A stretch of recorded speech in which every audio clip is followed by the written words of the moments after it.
Greetings, everyone. Hello.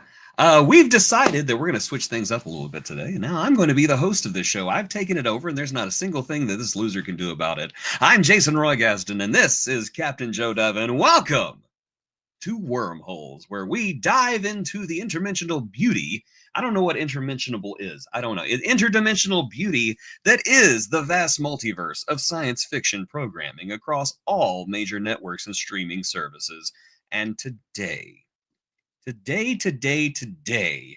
apparently I shook a hornet's nest whenever I announced we were going to do this show last week because I honestly thought that I was the only person who remembered this show. But as soon as I said, hey, do you want to take a look at Sliders? Everybody online was suddenly going, ah! So I guess this is a popular pick. So, Captain Dove, I want to ask you, what was your experience with Sliders? I love the show. It was really good. I remembered I only saw one. I think I only saw the first two seasons years ago when it first came out. And I remembered watching the one There where were only 2 seasons. What's that? There were only 2 seasons. No Oh, so more I than only 2. Oh, No other seasons of the show were I ever understand. At produced. first I was like, We "What just have these 2 wonderful seasons and nothing else. Yeah, so the episode with the penicillin, I actually watched that one years ago. Yes. Where he discovers Fever. Get penicillin. Yeah, so I remember that vividly because I was like, this guy looks so familiar. And then, later on in life, oh, it was the dude from Indiana Jones. Indy. Oh, I thought you were talking about Jerry O'Connell. I was like, yes.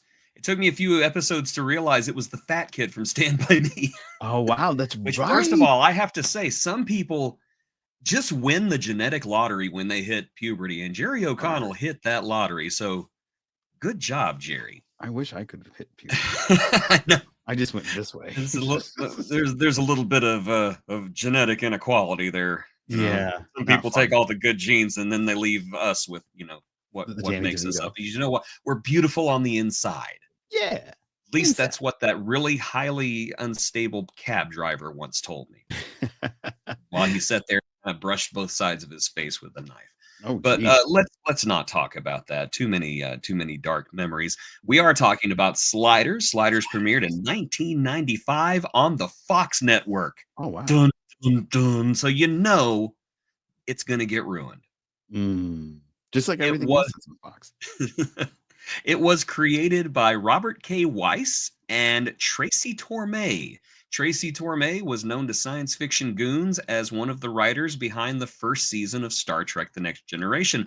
Don't hold that against him, though, because he actually left the show because he could not stand how terrible it was. Wow.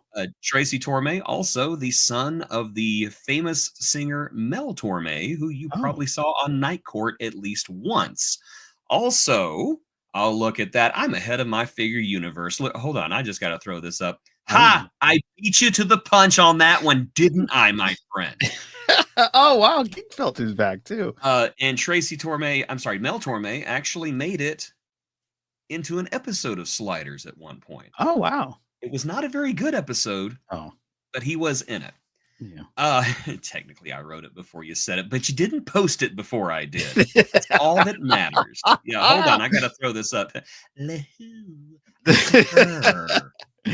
Love you, dude. Love you. He's one of our best viewers. I absolutely adore my figure. And he posts the coolest stuff. If you're not following him on Instagram, please do.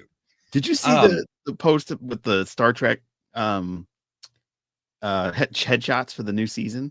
Oh, those look so sexy. Oh, so good. My sexual orientation is the cast of Star Trek: Strange New Worlds, including the Enterprise. The ship itself. The ship itself. I would like to get my hands on her ample nacelles. I would. Let's get back to Sliders. So Sliders stars Jerry O'Connell, the legendary John Rhys Davies, Sabrina Lloyd, and Cleavant Derricks. It is about a brilliant young man named Quinn Mallory who accidentally invents a way to travel between parallel universe where it's the same year and you're the same person, but everything else is different. A world where the Russians rule America or your dreams of being a superstar comes true. Isn't that what's happening right now? I can only assume we are in the darkest timeline. Your mom is here. Oh, hey, Ma. Joe won the genetic lottery aging well. Joe has a baby face. Yeah, it's true. I'm actually 50 I'm so now. happy to see her. Hello. Yeah, she recovered How's my from a mom? hospital stay, so we're super happy. Right, and I am so happy to see her. I'm happy to see her back here. Yeah. See, now she said Joe's got a baby face, and I'm just like, he does, doesn't he? It looks like he's 12. Just want to pinch those fat little cheeks. Just go look at you. It's like grabbing a bulldog by the jowls. Just Can I be Bulldog Joe? Is that my new moniker? why not? Why not? In some parallel reality, you are Bulldog Joe. There we go. I'll take it. I can only assume that I'm a collie or something. I just feel like I would be a collie with this hair. Yeah, I dig that. I totally dig. So anyway, Quinn accidentally messes something up. What he does is really not that important. No. But he messes something up, and now they're lost in the multiverse, sliding from world to world, hoping against hope that their next leap might be the leap home. Okay, I was just like, is this like a quantum leap at this point? So yeah.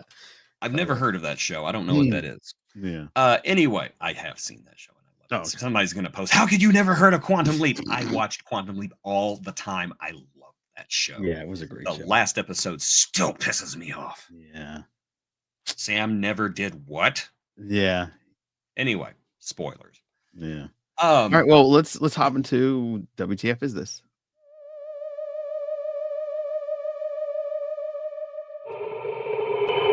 What the f is this? Okay, go ahead. Didn't I literally just explain? Yeah, I know, but we had the bumpers. I kind of liked it. Okay, now in my defense, you told me last week, hey, you're going to host from now on. And I was like, okay. Yeah, all right. I don't know what I'm doing. Okay. No, you're doing great.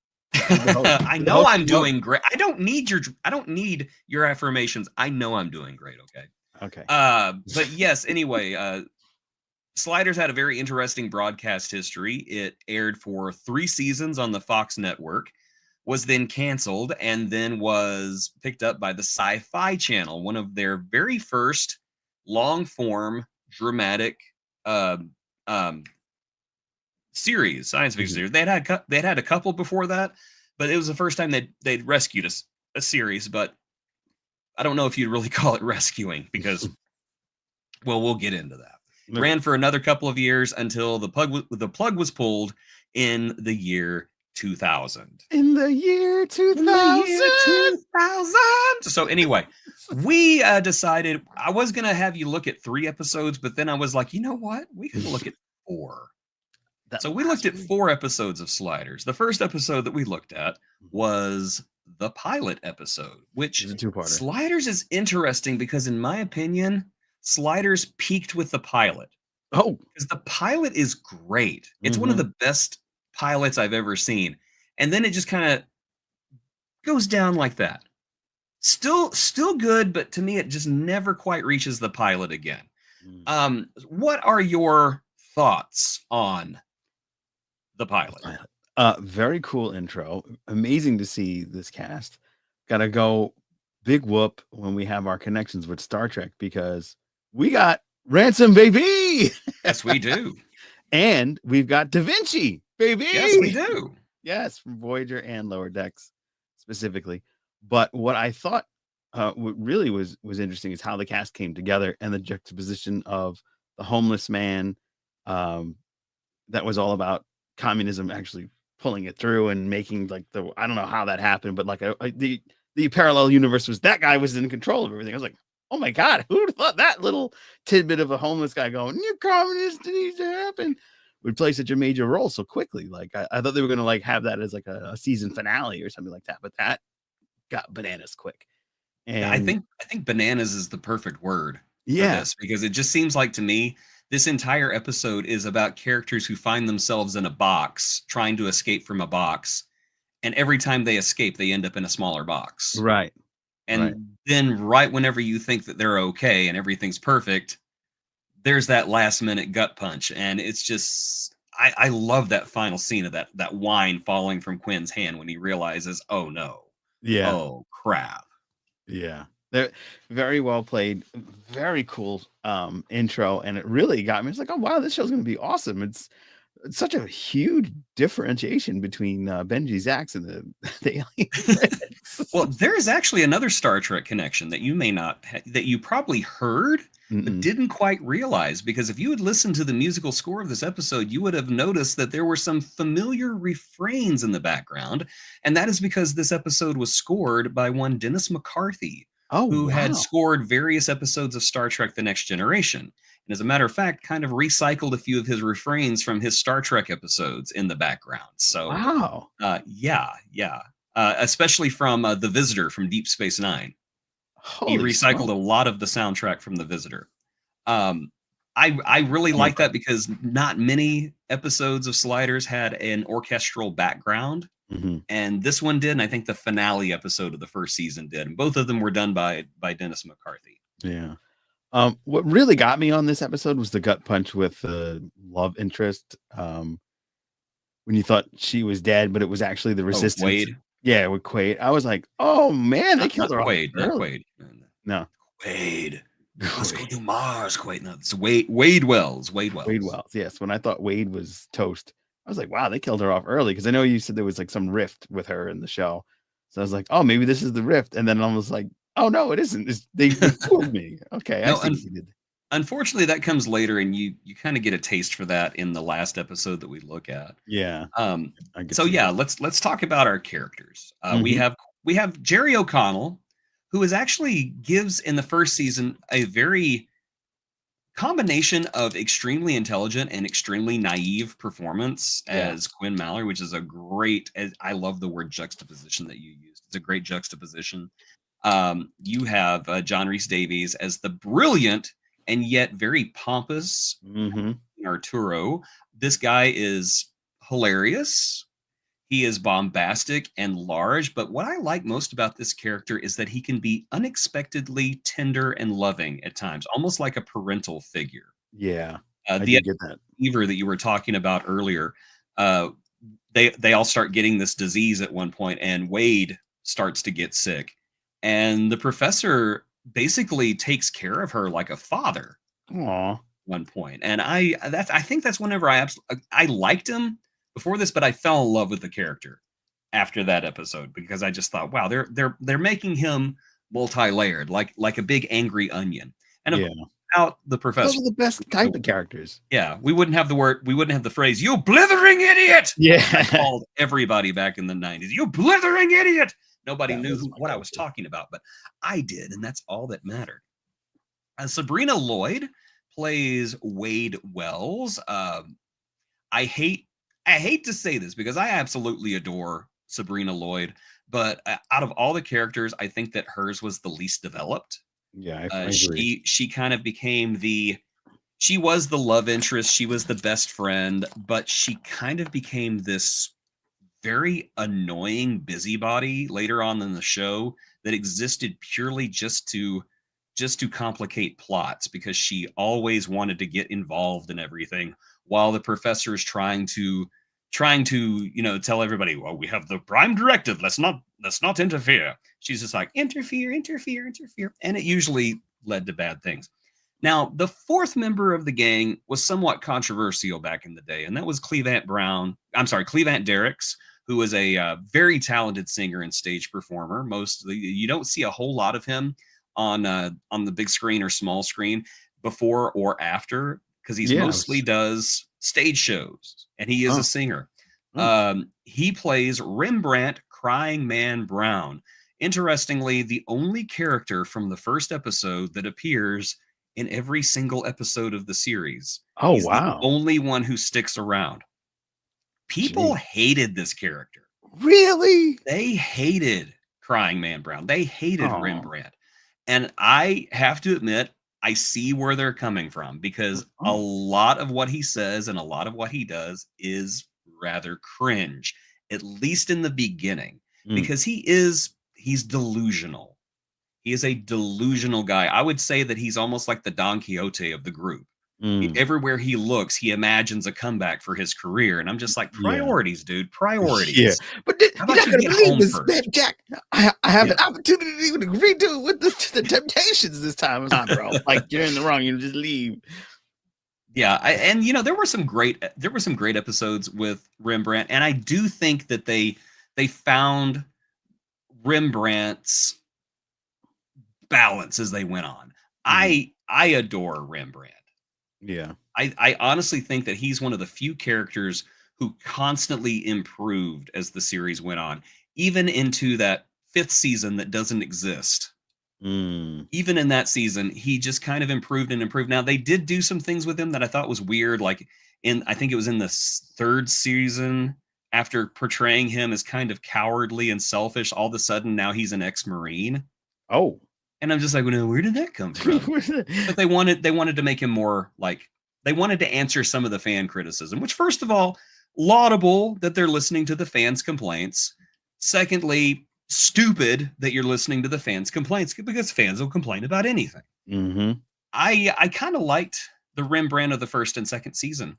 I liked having that comic relief character. I liked having the guy who was just simply in over his head and didn't know how to deal with it, Yeah. because in my opinion, he was the most realistic. Right. Well, everybody else is like, wow, it's a parallel universe where there's 5-foot spiders, and oh, look at that. There's somebody up there on the building and his head's exploding because he's got this fever. He's in the background just screaming.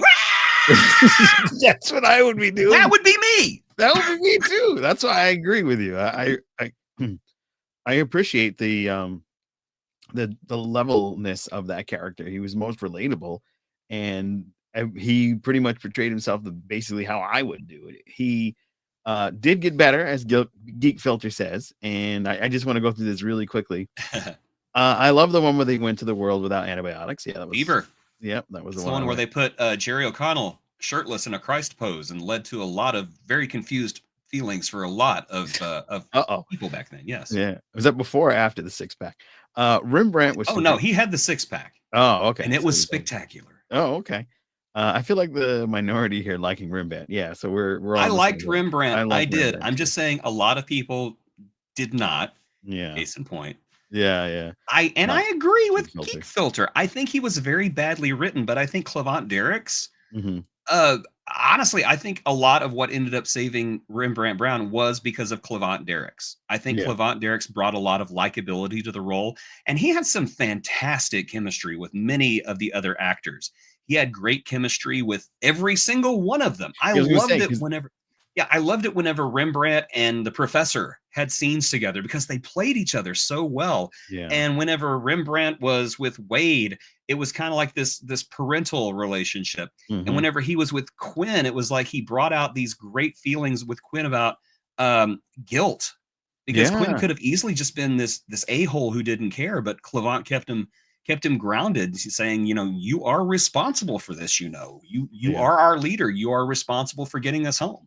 Yep. So yeah, I can definitely see why people didn't like him at first, but I did, and that's all that matters to me. Yeah.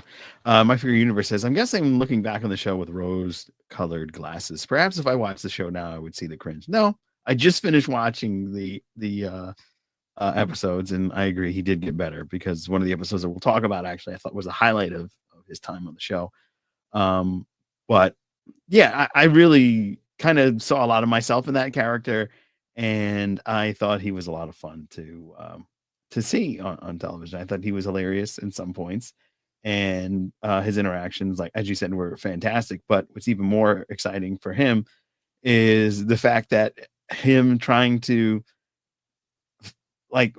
water the seeds of a spectacular career in every universe was just like, yo, my man.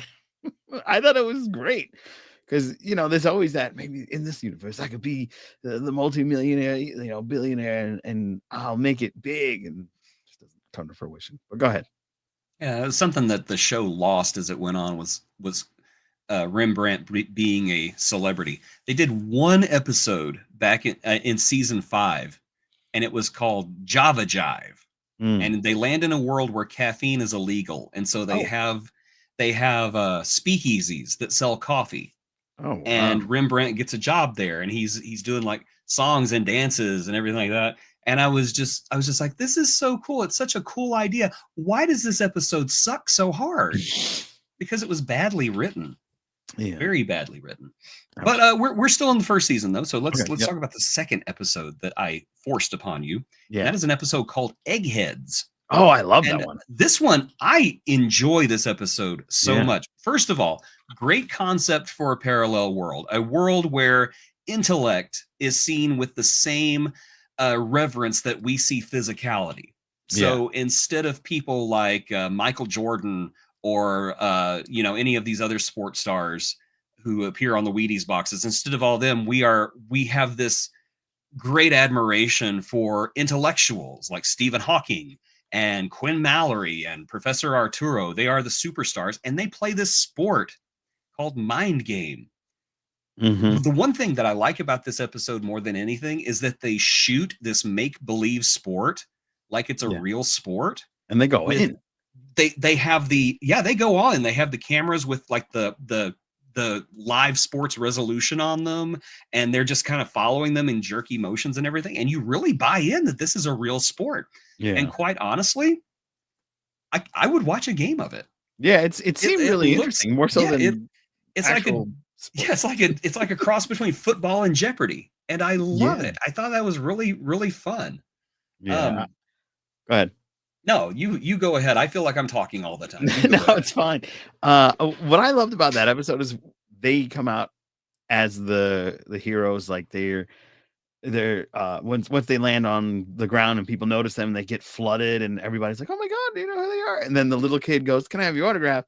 And then he looks at the other people, and then because the professor comes on, oh my god, Professor, and then he looks at so are you people famous? Who are you people? And then I know Rembrandt was like, no, not here. But another really interesting concept of this is there was something that Avery Brooks said in an interview years ago that I saw, and he was like, it always annoyed me that the teachers and firefighters don't get the recognition that sportscasters. So we need to pay them what we pay, sports and actors. Because they're God, I agree. You do need to pay teachers way more. Way more. Yeah. And I'm not saying that out of any kind of selfish motivation. No, I'm just saying, not at all. Teachers deserve a lot more. Yeah. Yeah.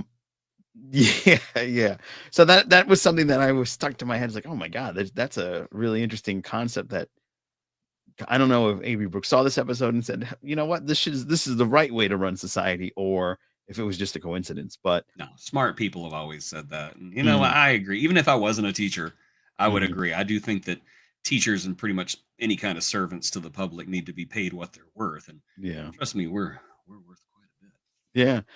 And it also annoys me when retail workers get the shaft, because they spent so many years kind of demonizing the role or downgrading the importance of the role. And dealing with the public in any capacity deserves an award, because some people are flying off the rockers, man. You cannot demonize a service while at the same time demanding it. Yep. Well said. Stop it. Cut it out.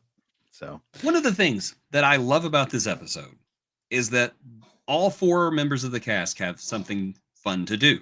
Mm-hmm. Of course, Quinn is playing his game. Mm-hmm. Wade is running back and forth going, do you think we should do this? Do you think we should do this? Do you think we should do this? Poor Sabrina Lord. Mm. I follow her on Instagram now. She is happily retired, and she's a photographer, and she seems very happy. So I wish her nothing but the best. I loved her on that show. Clevant Derricks has this very funny bit where he's trying desperately to bet money on a game he doesn't understand. Yeah, that was really that's my favorite. That's my favorite Wade line, which I wish they'd kept more of this Wade in the show. Was she just looks at him and she says, "You bet money on a game you don't even understand? You're an idiot." But then we get as a backstory on Professor Arturo here, because his counterpart may have information about a sliding machine. It turns out that he doesn't. Mm-hmm. Turns out that it was all a hoax. But while trying to find this sliding machine that might get them home, he calls his home phone number and a woman picks up and it freaks him out. Yeah, He's just like, "Oh, we gotta go.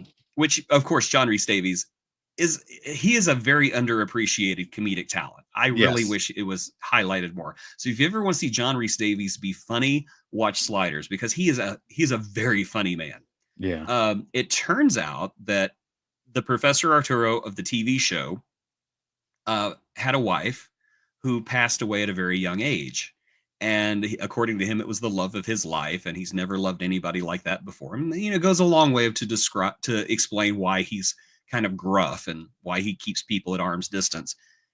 What I like about this storyline is that he does not try to win her back for himself. Yes. And I thought, what a mature way to deal with this. It's not, oh, I think I may stay behind because she was the love of my life and I just love her so much that I'm going to give up all of you and I'm going to stay here with her. It wasn't like that. A good impression, by the way. Thank you. I adore my dad. Everybody said, yeah. John Rhys Davies is my dad, allegedly. Allegedly. For legal reasons, that is a joke. People ask me, like, do you know that you look like John Rhys Davies? And so I started this thing on TikTok where I started a hoax that I was John Rhys Davies' son. You did?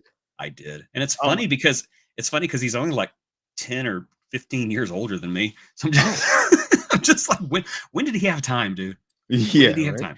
But I really like how the story resolves, that Arturo meets with her and says, give me another chance. And you think, oh, it's going to be one of those things where at the last minute she says no and he slides away sad. But no, he makes a tape for his duplicate. Which was cool. And he says, listen, I'm from a parallel universe where I had a wife and she died and it destroyed me. And I can tell you, when she leaves you, it's going to destroy you too. And I just love that he gives his duplicate, a person we don't even meet in the episode, he just gives his duplicate advice and hope and just goes away and hopes that everything works out. No. And I love that it's he just basically comes to the realization that it's not his wife. Mm-hmm. And I don't know. I really like that. I think it's very touching and it was just good storytelling. Yeah. It reminded me of, did you ever watch Fringe? I watched Fringe for a little while and then I kind of fell out of it, but I did enjoy what I saw. There was an episode that Peter, RoboCop, is it Peter Weller? Yeah, professor, because he's a doctorate now. So Dr. Peter Weller. Jason, is that a built-in Halloween costume for you? You could dress as a professor from Sliders. How nice. Dare you blithering idiot. But there was an episode of Fringe that kind of did a mirror to this, so to speak, where Peter Weller's character was doing everything he could in different universes to keep his wife alive and was messing with time and the multiverse. It was really dope. And he kept trying to like save her because she died in a car accident at an early age, and that was the love of his life. So everything he did was to like kind of make sure that didn't happen. And then this was like the opposite. I was like, oh wow, so this is going to be an episode where he does everything and goes into like different universes and tries to get like that. And it was like, no, and it went as you explained. So I thought that was a very interesting play. I don't know if those writers in Fringe were inspired by this episode, because Fringe obviously came out much later, but very cool stuff. I honestly think Sliders did end up inspiring a lot of storytelling that we see today, particularly with Marvel. And I'm not going to say it wasn't just Sliders, because Marvel did have What If before this, but right. I do think that Sliders kind of pushed it all to the forefront and had no small part in it. So I do think that Sliders was influential in many ways. Yeah. The next episode I had you take a look at was a season 2 episode, one that many people say is the best episode of Sliders. I disagree, though. I do think it is a very close second. This is called Post-Traumatic Slide Syndrome, and it is a different one because they open the episode with the Sliders getting home. Yes. They get home, there's Squeaky Gate and Quinn's mom, now played by a different actress. That should have clued them in from the very beginning. Yeah. And of course, this is all a story. This is all a story being told by Rembrandt to a psychiatrist. And you really see the difference between Rembrandt in the second season and Rembrandt in the first season. He's definitely been tempered a little bit. He's still hungry for fame, but he's not like Don Quixote anymore. Mhm. He has more realistic expectations. Right. But basically they land on an Earth, they believe they're home, and they go about just getting back into their lives, and then all of a sudden Professor Arturo shocks them all by taking full credit for the sliding device Yeah. and calling himself the father of sliding. And they're all so shocked that their friend would do this. And then Quinn starts noticing things like Super Bowl 15. He notices there's a newspaper on the wall, and he says, I could have sworn that these other teams. So there's all these little hints being dropped that they're not in the right universe, but we know they're not because at the very beginning Rembrandt tells the psychiatrist they're not in the right universe. Yeah. Which, one, a lot of people would say, well, why would they give it away that early? Because we would have already known, for one thing. And so the episode, I think, very smartly reveals it at the beginning, saying, yeah, we weren't home in this episode, and we respect your intelligence enough that we're not going to pretend like this is a big mystery. Right. Now, we all know that. We all know that. Yeah. There's nothing more that I hate than an episode like killing off a character, or having the characters get this goal that they're not supposed to get until the end of the series, and then thinking that the audience is stupid enough to believe it. Yeah. There was an episode of Star Trek: The Next Generation that opens up with Captain Picard has been killed on this planet by pirates, and they spend the whole episode, oh no, Captain Picard is dead. What are we going to do? And everybody in the audience is going, He not dead. I don't think anybody in the audience was like, wow, I can't believe they killed off Captain Picard this way. No. Durr. Yeah. So yeah, I really thought it was smart of them to just open up the episode and just say, hey, we're not home. This is the story about how we found out we weren't home. Yeah. Lots of great reveals in this episode, and it's kind of sad because Tracy Torme had this great big arc sprawled out that he was going to do for Sliders. Mhm. They were going to be interconnected stories. There were going to be arcs that were going to continue to be played out. And Fox came to them and said, no, you can't do that because the audience is not smart enough to follow a story like this. We want to air episodes out of order for no reason. The Fox leadership was not good. Apparently. And they brought in a man. His name was David Peckinpah. Who What a name. Yeah, I know. He has since passed away, and I don't like to speak ill of the dead. I'll let other people do it. But he was quite famous for in the third season in particular of basically just watching hit movies and coming out and saying, hey, I just watched Jurassic Park. Let's do an episode with dinosaurs in it. Hey, I just watched a movie called Twista. Let's do an episode with tornadoes in it. Hey, I just watched a movie called Mad Max. I don't know if you've ever heard of it. Let's do an episode out in the desert where we have dune buggies, and let's kill an actor while we're at it. That's true. They killed an actor.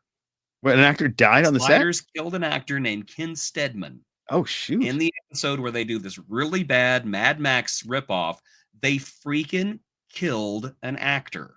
Oh, wow. Yes, and it was a huge kerfluffle. Wow. Because apparently the director was negligent or allegedly negligent. The production was negligent, and it led to the death of this actor. His family is still trying to spread awareness about it all these years later. And Ken Steadman was not like a major star, but he was well known. He had done some other work, and sadly enough, his last work was this awful episode of Sliders where he played a Mad Max guy. That's and crazy. It was awfully insulting too, because instead of just shelving the episode out of respect, they shot the rest of his scenes with another actor wearing face paint to kind of hide that it was not Ken Steadman anymore. Yeah. And it was not convincing at all. Wow. And it was just in very bad taste. Yeah. And I watched that episode once. And then after that, on all the other rewatches, I'm like, I can't watch this one. It's icky. It's just such an icky episode. Icky. Yeah, it is icky. In the third season is where things really start falling apart. Tracy Torme had pretty much lost all power over the show. John Rhys Davies, who was the undisputable Lord and King of the series, he decided that he'd had enough. He loved the series. He loved working on it. A lot of people think that he hated the series and he wanted off of it at the very beginning. He's gone on record several times saying he absolutely loved the series. As a matter of fact, him and Jerry O'Connell last year at least were working on trying to get a revival going. Oh wow. So unfortunately something happened, and I don't think that that's going to happen because unfortunately last year Tracy Torme passed away. Oh wow. And so I don't know if there's been any other movement on that, but we'll talk about that later. Okay. Anyway, one of the stories is that he just went to the executives because one day he walked into the writer's room and literally saw David Peckinpah showing them scenes from a movie called Species. I knew it. I knew it. I'm glad. But he basically said, okay, what scenes from this movie can we put in our show? And he said at that point he was out. So I'm not going to do this anymore. He went to them and said, okay, I quit. I'm not doing this anymore. Now there's another story. I don't know how true it is, but apparently John Rhys Davies became a little inebriated at a party and insulted the wife of one of these Fox executives. And they said, okay, fire this guy. Oh, wow. So either he left on his own accord or he was fired. I kind of like the idea of John Rhys Davies getting sloshed and just like insulting the wrong person because it seems like a very John Rhys Davies thing to do. Or, it's just one of those things. I don't want to be on the show anymore. Watch this. You're fat. Stop eating. My God. But either way, John Rhys Davies' professor was gone at this point. And probably one of the most insultingly bad funeral scenes I've ever seen in my entire life. It starts out with Quinn saying, I never say goodbye. He gives a speech and then says, goodbye, professor. Remember what I said earlier? Yeah, it's like, and you can see Jerry O'Connell dying on the inside while he does this. They replace the professor with a character named Maggie Beckett, who is this army captain who is very tough, no nonsense. And then they change the entire premise of the series. Yeah. Because now instead of just trying to get home and slide randomly, now they have a brand new timer and they are following this guy named, I think his name was Rickman. Yeah, Rickman. Who his actor changes halfway through too because the first actor quits. They're following him throughout the multiverse because he has the coordinates to get home. He has the coordinates to Earth Prime in his timer. And that's the premise during the last part of season 3.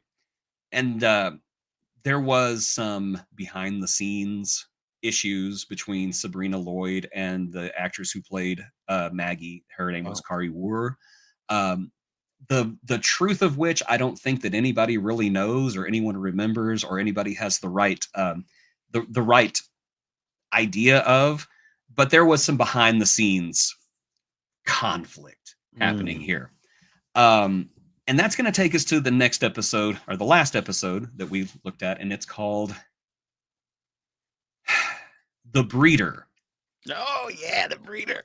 First of all, you know what? We got to do that Species one. That's good stuff. We got to make that a sliders. First of all, The Breeder. Yeah, it didn't really breed. More like hosting on people. Yeah. Opens up with them ripping off an episode of Star Trek, the original Star Trek, with the killer flying death pancakes from the original series. Yeah. Exactly. One of them smacks Maggie in the face, and of course she's just like, and she pulls it off, and they jump through the portal, and they end up on the other side. Maggie passes out, so they take her to the hospital, and in the hospital they find that there's something growing inside her belly, and they're just like, could that be something that she ate? Yeah, that is honestly honestly that is sorry. We have a spammer in the comments. It's on Twitch. Okay. Spammers get hammers. You guys are scumbags, and I hope that your pets die in a fire. Anyway, sorry, was that a bit too much? I don't think it was. Anyway, long story short, Maggie becomes the alien from Species, and Mhm. she's very horny, Yep. and she has I'm gonna to grab mate she grabbed because that guy, the David bartender. Peckinpah had a Peckinpah for Curry War and wanted to show off her assets everywhere. This episode is very famous because it had a nipple slip in its original broadcast. Oh, wow. I remember watching it. Maggie jumps out of the pool at one point, and I just remember going, "That was a booby. That's a movie. That was a booby." Mm. Just insultingly bad. It was a Everything about it is insultingly bad. There are nothing redeemable about this episode. And I wish I could say that this is the worst, checking that because it is episode. honestly, it gets worse, It gets worse than that? and it That was pretty continues to bad. get worser. Oh, Oh no, there's an episode where they rip off the island of Dr. Moreau, and it's the season finale, and it is just incredible that somebody wrote it on purpose. Just, I have no words for it. I have no wow. words for how bad it is. Huh. Um, I mean, so the ending with the thing coming out and going, and then, Rembrandt being Ghostbusters, he's Ernest Zedmore. He was Zedmore in that, and he breaks the door down. oh, it's even worse than that, because the Sliders doom an entire world to destruction. Yeah, they left that shit. Because Rembrandt says, no, you know what? She's getting what's coming to her. Let's leave. Oh, okay, sure. Yeah, that's fine. None of them, not a single one of them go, you know what, though? There's like 9 billion innocent people on this planet. Do you think maybe we could step on it before we leave? Or something. Yeah, or something? Can we chop it in half with an axe? No, it's cool. Don't worry about it. No. It's fine. No, it'll be It's fine. You know what? fine. They It'll be have it coming. fine. Everybody in this dimension is stupid and evil. Yeah, just mind-bogglingly just terrible. Yeah. Yeah, And that just, last line with her looking at that guy like a snack and just being yeah, like, I'm fine. And then she's Yeah. got like bug eyes, and yeah. he's just looking at her like, it's not a deal breaker. You know what? It's fine. You know what? I'm fine with it. Let's go. That just means you can see me like 100 times. You know? I'm good. Compound eyes turn me on. Oh man. Oy, okay. We didn't look at any episodes from the 4th or 5th season because I don't believe in torturing people. I Nice. believe in the Geneva Convention. But here's what briefly happens to this show in the tragic 4th and 5th season. Between season 3 and 4, Sabrina Lloyd gets fired. Oh. And this is because her and Curry War had some backstage animosity with each other. Now, I've heard lots of different stories, but the one that have been circulated the most, and again, I don't know if this is true or not, was that Curry War was not very nice to her. And so Sabrina Lloyd went to David Peckinpah and said, listen, I'm tired of being bullying, so it's either her or me. And David Peckinpah said, well, it's her. Get out. Oh, wow. And so Sabrina Lloyd was unceremoniously axed from the series. And if that was not enough, her character is kidnapped by these little monkey aliens called Cro-Mags, who are this sliding cavemen who go from world to world conquering things. And they say that Wade was taken by Cro-Mags and taken to a rape camp. Oh, that's terrible. That is how they wrote her out of the show. Why? Yeah, I remember watching the 4th season premiere and just thinking, what the absolute, oh my God, that's the worst thing in the world. Jerry O'Connell's real life brother, Charlie O'Connell, is then put on the show as Quinn's long lost brother. Oh, how original. Because they've changed the premise of the show again.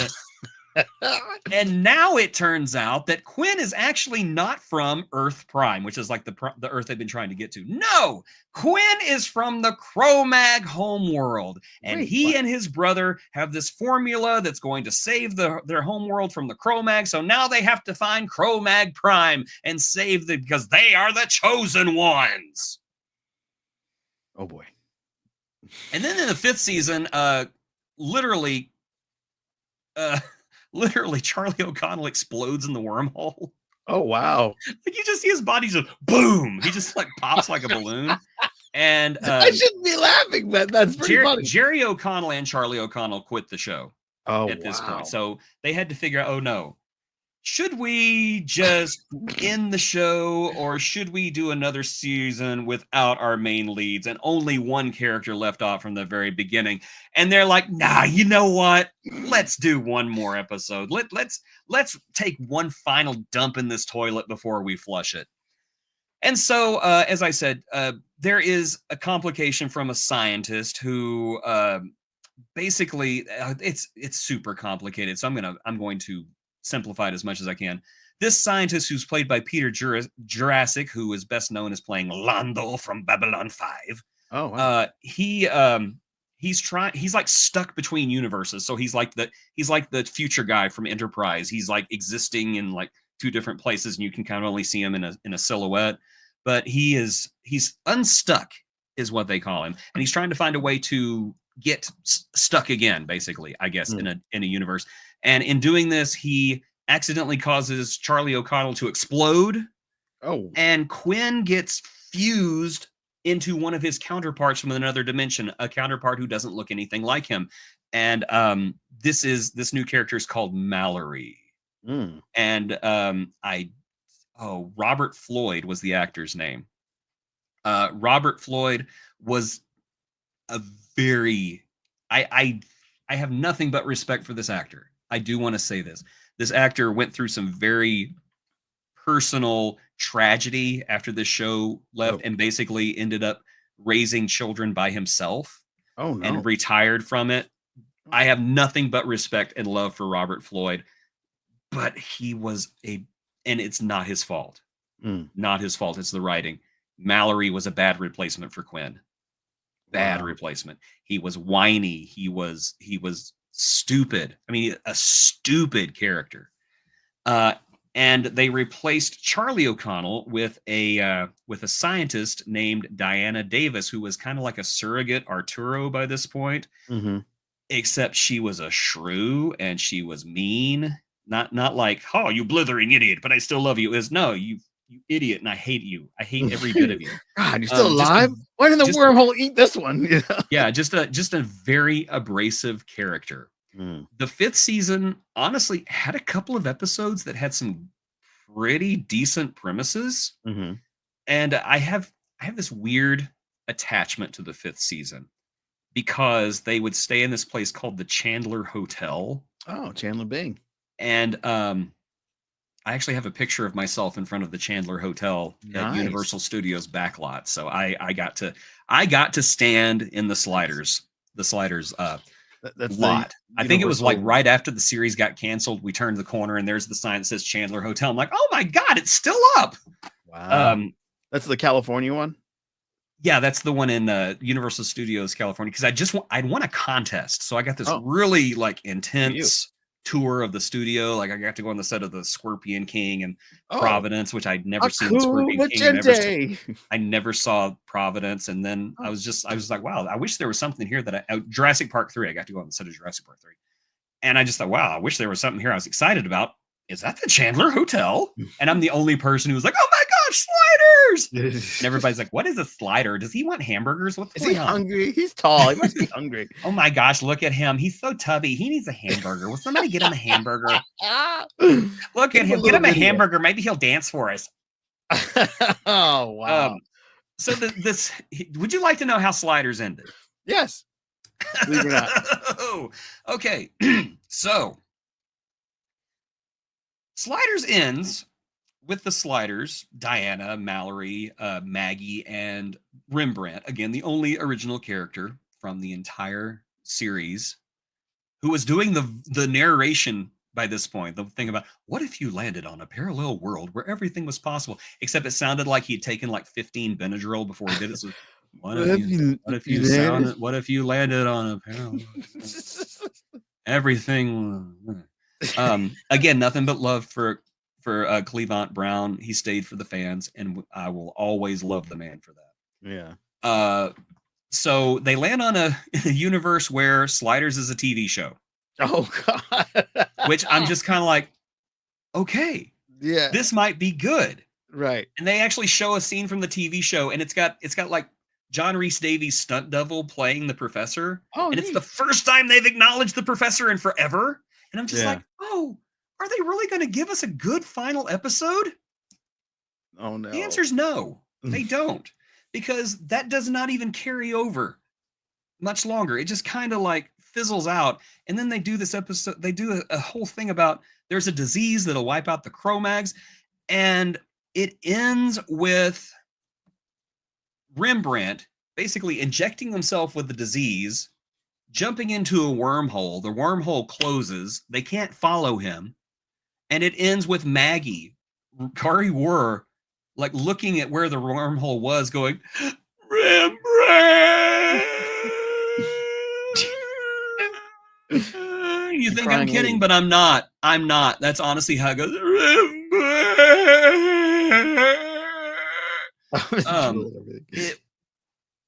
This is the thing about this that irks me, though. Okay. The writing staff knew that they weren't getting another season when they wrote this episode. And they said they wrote it as an FU to the network. Wow. The network didn't care. No. They wrote it as an FU to the fans. Oh. They could have easily ended it, even if it would have been a bad ending. It would have at least been an ending, and it wouldn't have left us in limbo. But no, they wanted so badly to be petty and small that they ended up just insulting the few fans that stuck with them through those last three terrible seasons. And it was just a slap in the face. It was just a final slap in the face and poke in the eyeballs and kick to the groin at the end by somebody who breaks into your house and shoots your pet and then looks at you in the face as you're crying on the floor and goes, sliders, and then leaves. And that is the terrible, tragic tale of Sliders. Now, there has been talk from Jerry O'Connell, who actually did a video where he had the timer created or jumped out of a wormhole and talks about how he wants to bring Sliders back. John Rhys Davies has talked about how he wants to bring Sliders back. Sabrina Lloyd is happily retired now. I'm pretty sure she wants nothing to do with it. And Cleavant Derricks, she said she doesn't want to be in the Sliders show. Sabrina Lloyd sent us this letter. It's not really a letter. It's a picture of her giving us the finger. I don't know what that means. Can somebody, no, she's happy now. Yeah. Unless she I don't know, maybe she'd want to do it. Come back and do the redemption of Wade Wells. That would be awesome. Cleavant Derricks, as I said, he's kind of stepped away from acting. He's more of a singer and stage actor nowadays, which again, good for him. I'm sure he could come back. The great idea about rebooting this show, though, is that it's kind of like the Star Trek 09 reboot, that you can have a reboot, but at the same time have everything that came before, because you could just say all that stuff was just another group of people. Now here's the new group we're going to be following. Right. Oh, look, we can actually tell you that, Rembrandt was fine. Here's Cleavant Derricks reprising his role of Rembrandt. Yeah, it was fine. I landed on the planet, all the Cro-Mags died, and then I met a beautiful woman and we had kids. And I never saw Maggie again. Everything was great. Happy ending. Happy ending. I have nothing against Kari Wurr, by the way. I just want everybody to know that. I don't know the woman. I've never met her.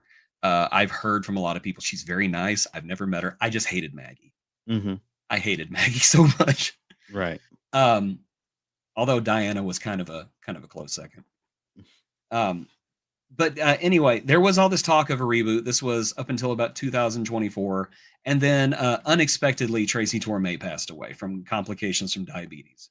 Oh, wow. So where we are now, I don't know. I will say, though, that Sliders is prime material for a rebirth.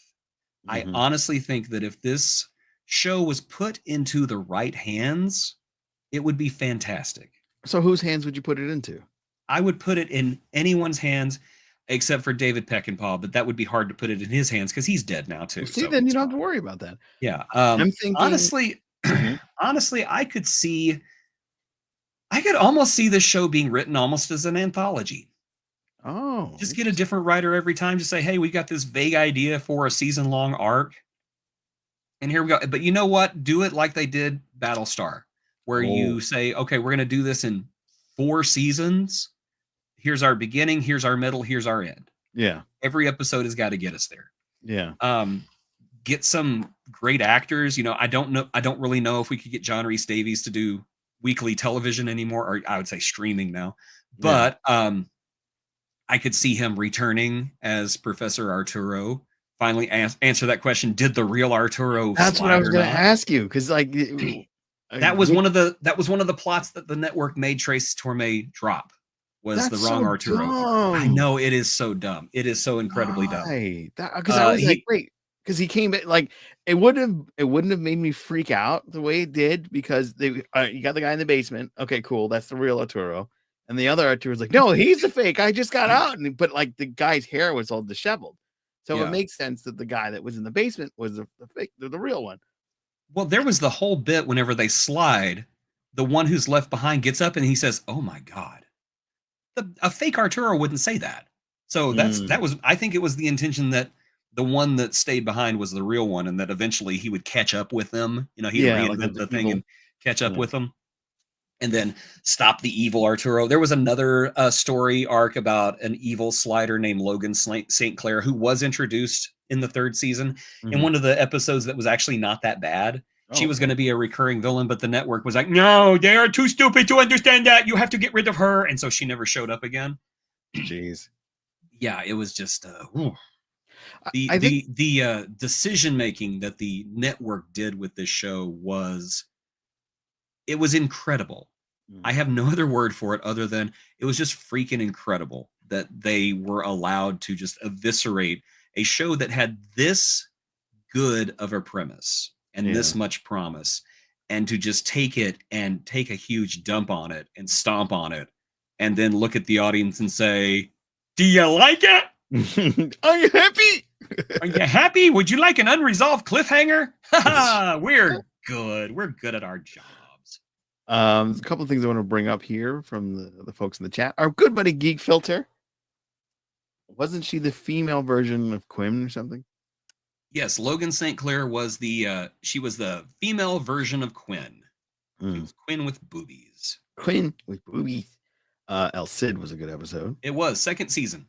That was what if San Francisco was a maximum security prison?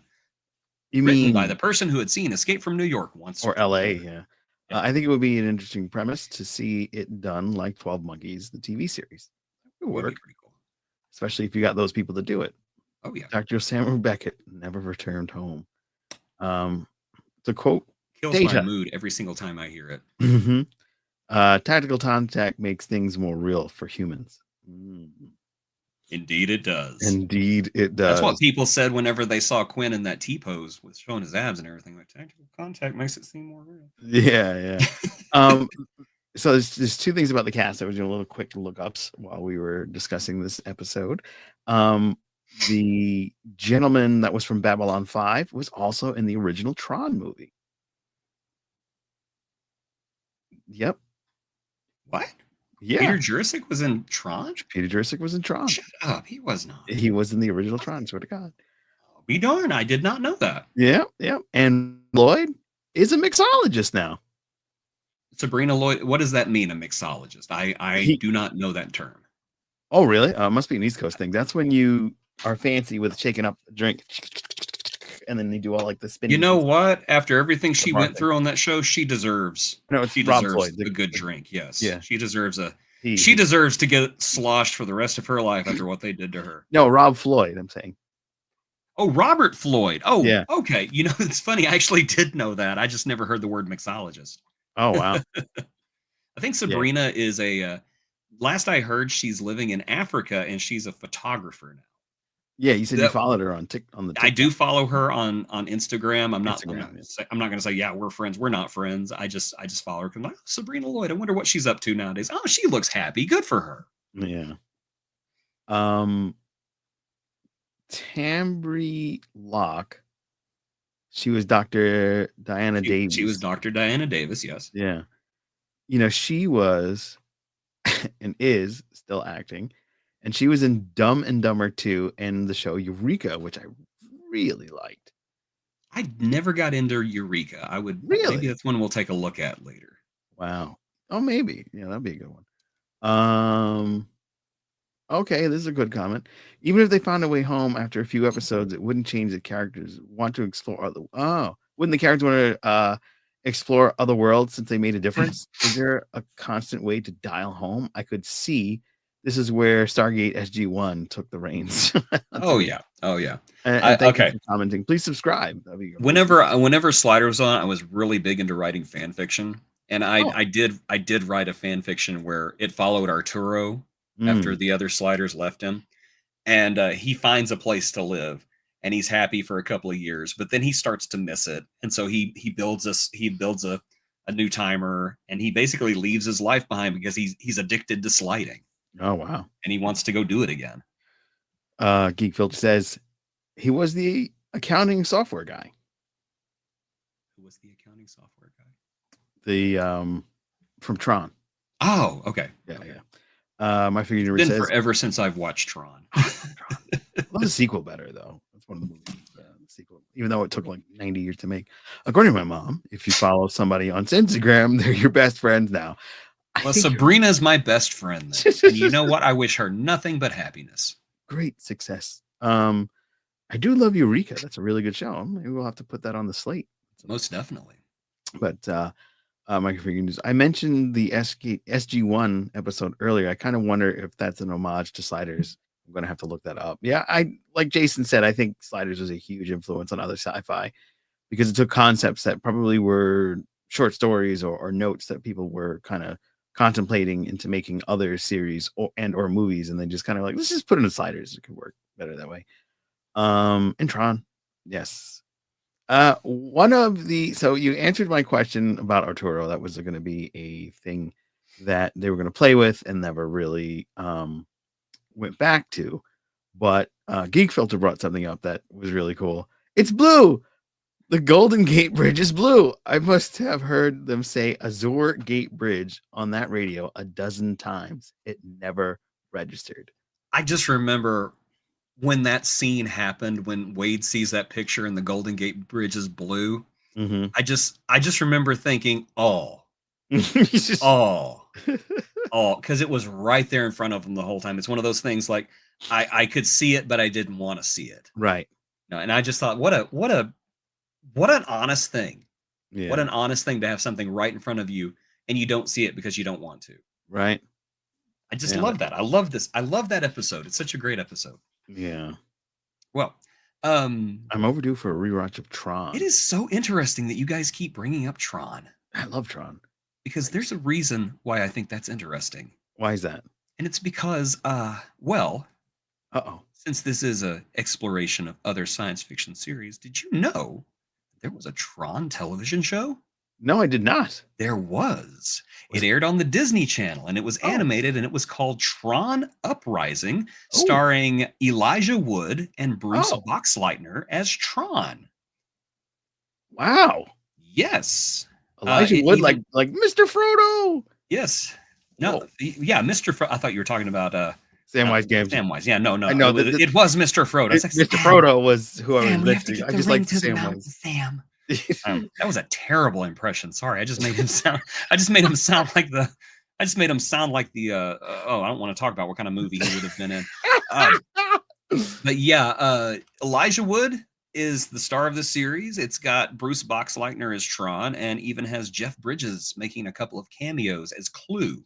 Oh. It seeks to bridge Tron to Tron Legacy. It was a fantastic animated series. Unfortunately, it only got one season. Oh, We're going to talk next time about Tron Uprising, very the cool. show where if you have not seen it and you're a Tron fan, you're not a Tron fan because you haven't seen it. Well, you just called me out, so That is thank you. right. Watch this show or I will destroy you. Oh You man. jump in my lap, you're going to get on the show. You Wow. little toe beans. Oh, fat sausage. I love this thing. Eureka, my figure universe says Eureka felt like a new series every season, but it never backfired on them. Oh, interesting.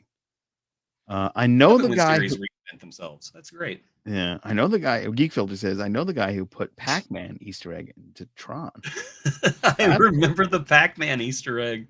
I actually saw it Is that when he whenever it like? hit home video for the first time. I was just like, "Is that Pac-Man?" I Oh was wow! like, Pac-Man. Yeah, Pac-Man is there. Oh wow! Is just like literally like waka waka waka waka in one of the sets. Nice. Geek Filter, yes, and one of the directors went on to be on Lower Decks. Oh wow! Nice. Nice. Another 6 degrees of separation. I saw Tron in theaters when it came out. I saw Tron Legacy in theaters when it came out, and I loved every minute. I absolutely love Tron Legacy. When did the original Tron come out in theaters? Like 82, 83? I want to say I would have been 83. like 7, I think. Hmm. Yeah, I was too young. You were too young. I did see Tron Legacy in theaters, and I'll be seeing Tron Ares, even though I really hate Jared Leto. 1982. So I was in I diapers was 6. still. I was You were 6. Okay, you're a little 6 years older. old and adorable. No, I'm sure. And you had a beard. So Yeah, Tron I was still had the beard. You still had the beard. Still had the beard. Still had the same attitude. I covered Tron Legacy for 3 years. The ARG, the SDCC panels, etc. I'm assuming you went to the conventions, right? San Diego Comic-Con. Yes, that's what it is. What's ARG though? You're not old. You've just leveled up. There you go. 1982, yes. And he was fine. I thought you were saying you are 82. I'm like, oh, never mind. You are old. I'm 82. Oh wow. I'm looking forward to taking a look at the initial episodes of Tron Legacy, because I think that they had I think their first few episodes were a kind of like a movie-ish kind of affair. So we will take a look at the original opening episodes of Tron Legacy, and I think you will enjoy it, because a lot of people saw it and they're like, oh, I hate the animation style. I thought the animation style was really cool. Personally. I'm looking forward to it because I love Tron, so I'm all about that arc to fill in the gap. There was a very involved ARG alternate. I remember that. I never played it, but I remember that. That's cool. I kind of want to play that now. Yeah. Neither one of my cousins have ARG. Yeah, but oh man, this was a great. I really enjoyed the first episode of Sliders. That was such a cool setup to have the little homeless guy who was going on about communism become the dictator, and then everything kind of sprawled out of that idea, which I again thought was going to be something that they would pull out in later seasons, but they did it right away, which was cool. Yeah, and who knows? Maybe we'll revisit one of these days, and I can truly torture you with the worst of the show. But then again, I can also gently caress your cheek with the best of the show. So, yeah, that's true. Sliders definitely still worth looking at. I think a lot of the stuff has aged very well. For example, the episode Fever, where the unbelievable idea of a world-crippling pandemic taking place, because when would that ever happen? We're about to go through it again with measles. And the and of course the pilot where Russia takes over the United States, because there's no chance that would ever happen. Oh God, there's so many things. Oh, but yeah, I guess we're done. Hello, Crusher Convo podcast. Good to see you. We are done. Yes. Everybody, thank you for joining us for this journey up our wormholes. And if you ever want to jump into this wormhole, Sliders is streaming for free on Peacock, or you can pay to watch it on Amazon or YouTube. And of course, there are always clips on YouTube as well, because it is an old show, and I don't think NBC cares anymore. No, they gave up. But be sure to join us next time for Tron Legacy, Tron Uprising here on Wormholes. And of course, everybody check the video description below for links to our Patreon and other ways that you can support us. And for Captain Joe Dove and myself, thank you for sliding with us here on Wormholes. Sliders. Blithering idiot.